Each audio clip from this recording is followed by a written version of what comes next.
நமது நாட்டிலே ஒரு தமிழர் குடியரசுத் தலைவராக ஆனது மட்டுமல்லாமல் அவர் பேசுகின்ற இடமெல்லாம் தாய்மொழியான தமிழை மட்டுமே பேசி வந்தார் என்பது பெருமைக்குரிய விஷயம்.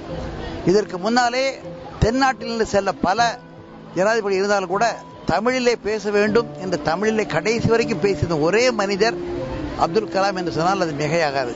எனவேதான் அவர் கண்ட இந்தியா நிச்சயமாக மலரும். 2020 ஏற்கனவே நாம் வந்து கொண்டிருக்கின்றோம். எல்லா துறையிலுமே நாம் இன்னும் முன்னேறி கொண்டிருக்கின்றோம். நிச்சயமாக 2020 கனவு மெய்ப்படும். தூங்கிக் கொண்டிருந்த மக்களை தூக்கத்திலிருந்து எழுப்பிய பாரதியைப் போல நாம் தூங்காமல் கனவு காண வேண்டும் என்று லட்சிய கனவு காண செய்தவர் நம்முடைய மாண்புமிகு அப்துல் கலாம் அவர்கள். அவர்களின் மறைவு நம் நாட்டின் பேர் இழப்புதான் என்றாலும் அவரது கனவுகள் என்றென்றும் நம்மிடையே நிலவிக் கொண்டிருந்து நம்மையெல்லாம் லட்சியத்தோடு விழிப்படைய செய்யும் என்று இந்த நேரத்தில் அவரை பற்றி நான் கூறிக்கொள்கிறேன். கலாம்ஜி அவர்கள் இன்று நம்மிடையே இல்லை. ஆனால் அவர் விதைத்து சென்ற அந்த லட்சியமான பாரதம் என்பது அவர் எதிர்பார்த்த மாணவ செல்வங்கள் தங்களிடையே அறிவை வளர்த்து கொண்டு பல அறிவியல் சாதனைகளை படைக்க ஏதுவாக தன்னை அர்ப்பணித்துக் கொண்டவர். கடைசி மூச்சு வரை மாணவர்களிடையே தனது அறிவு கருத்துக்களை பகிர்ந்து கொண்டவர். அவர்களது வழி நடந்து மாணவிகள் அவரது லட்சியத்தை செயல்படுத்துவார்கள் என்பதில் சிறிதளவும் ஐயமில்லை. அப்துல் கலாமுக்காக நாங்க ரொம்ப கஷ்டப்படுறோம். அவர் இறந்தது எங்களுக்கு ஒரு பேரிழப்பா இருக்கு. ஸ்டூடெண்ட்ஸ்க்காக அதிகமா செஞ்சிருக்காங்க. பட் ஆனா அவருடைய இதுவப்ப எங்களால பார்க்க முடியல. ரொம்ப வருத்தமா இருக்கு. இருந்தாலும் நாங்க இந்த இடத்துல நாங்க அவருக்காக கண்ணீர் அஞ்சு செத்துறோம். அவருடைய எளிமையாலதான் அவர் இந்த அளவுக்கு இதுவா இருக்காரு. நம்ம ஒரு நாள் மட்டும் அவரை பத்தி பேசுறதாலயோ அவரை பத்தி நினைக்கிறதாலயோ ஒண்ணுமே வந்துட போறது இல்ல. அவர் 2020 கனவு இந்தியா எப்படி இருக்கணும்னு நினைச்சாரோ அதை நோக்கிதான் நம்ம செயல்படணும். அவரோட அக்னி சிறகை அவரோட கனவை நோக்கி நம்ம பறக்க விட்டோம்னா அது கண்டிப்பா நடக்கும். அவர் மறுபிறவி இருக்கு அப்படிலாம் சொல்றாரு. ஆனா அவர் சொன்ன திட்டத்தை நம்ம செயல்படுத்தணும்னா நம்ம ஸ்டூடெண்ட்ஸ் நம்ம தான் அடுத்த இந்தியா நம்மளோட கனவை அவரோட கனவை நம்ம கனவா வச்சோம்னா நம்ம எல்லாருமே அடுத்த அப்துல் கலாம் தான். அவருக்காக நம்ம பேரண்ட்ஸ் எவ்வளவோ சொல்லியிருப்பாங்க, டீச்சர்ஸ் எவ்வளவோ சொல்லியிருப்பாங்க. நம்ம அவங்களுக்காக கூட படிச்சிருக்க மாட்டோம். அவரை பத்தி நினைச்சு பார்த்தோன்னா அவர் எந்த அளவுக்கு ஒரு தமிழ் மீடியத்துல இருந்து இந்த அளவுக்கு கஷ்டப்பட்டு வந்திருக்காரு, இதுவா இருக்காரு. அவரை நினைச்சு அவருக்காக இனிமே நம்ம ஒரு 1 hour 2 hour அவருக்காகவாவது நம்ம நினைச்சு நம்ம படிச்சோம்னா கண்டிப்பா 2020 அவர் நினைச்ச ஒரு கனவு இந்தியாவை உருவாக்கிடலாம்.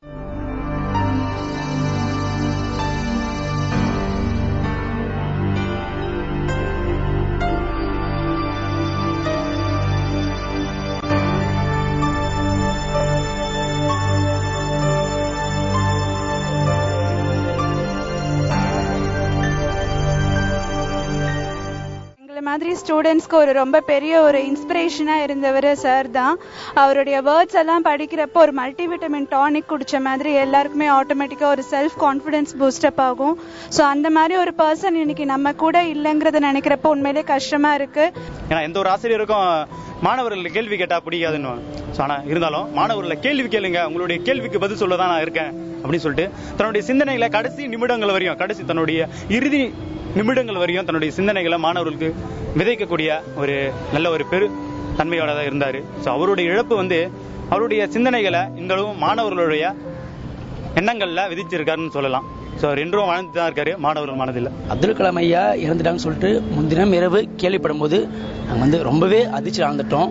ஏன்னு பார்த்தீங்கன்னா தென் தமிழகத்தில் கடலோர கிராமத்தில் ஏழ்மை நிலையில பிறந்து இவ்வளவு உயரத்தில் ஒருத்தர் வாழ்ந்திருக்காருன்னா அது ரொம்பவே ஒரு பேர் சொல்ல வேண்டிய விஷயம்.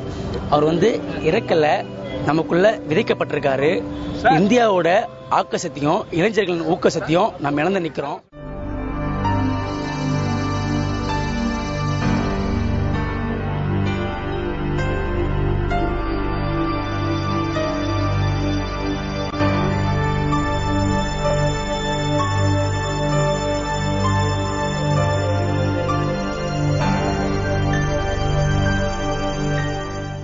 அவரோட பிரிவு இந்தியாவுக்கு மாத்திரம் லாஸ் இல்ல, ஹோல் வேர்ல்டுக்குமே லாஸ் தான். ஆக்சுவலி இன்னும் கொஞ்ச நாள் இருந்து எங்களை லீட் பண்ணிட்டு போயிருக்கலாம். 2020 வந்து நாங்க அச்சீவ் பண்ணுவோம். ஸ்டூடெண்ட்ஸ் எங்களால முடிஞ்சது எவ்வளவோ அதை நாங்க அச்சீவ் பண்ணுவோம்.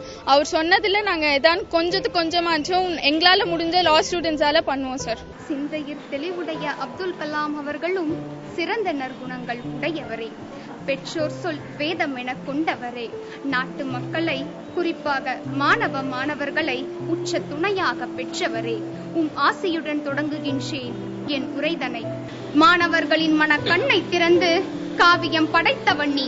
அனைத்திலும் சாதனை புரிந்து ஆகாயம் தொட்டவன் நீ. உன்னால் உயர்ந்தது தமிழகம், உனக்கு இணையில்லை ஒரு முகம். மாணவர்களின் வாழ்வில் லட்சியம் எனும் விளக்க ஏற்றியதால் தான் நீ பிறந்த நன்னாளை உலக மாணவர்கள் தினமாக கொண்டாட இருக்கிறோம். உன் விருப்பமான 2020 தமிழகம் கண்டிப்பாக வல்லரசாகும் என மாணவர்கள் உறுதிமொழி மேற்கொள்கிறோம். கலாம், உனக்கு என்றுமே எங்கள் சலாம்.